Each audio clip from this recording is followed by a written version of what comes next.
I wanna show you how to add the text fade in and fade out animation in Premiere Pro. Let's go! First of all, you have just to select the type tool and write the text. In my case, it is fade text. Then, by the essential graphics, you can modify the text as you want.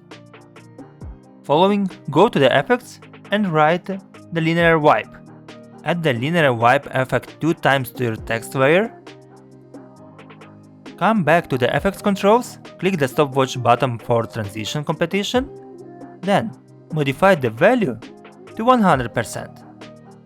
Now change the wipe angle to -90, and then the feather should be set to 900. Move your timeline slider ahead a couple of seconds, and in this case you have to modify the completion to 0%. Click the stopwatch button for the transition completion on your second wipe,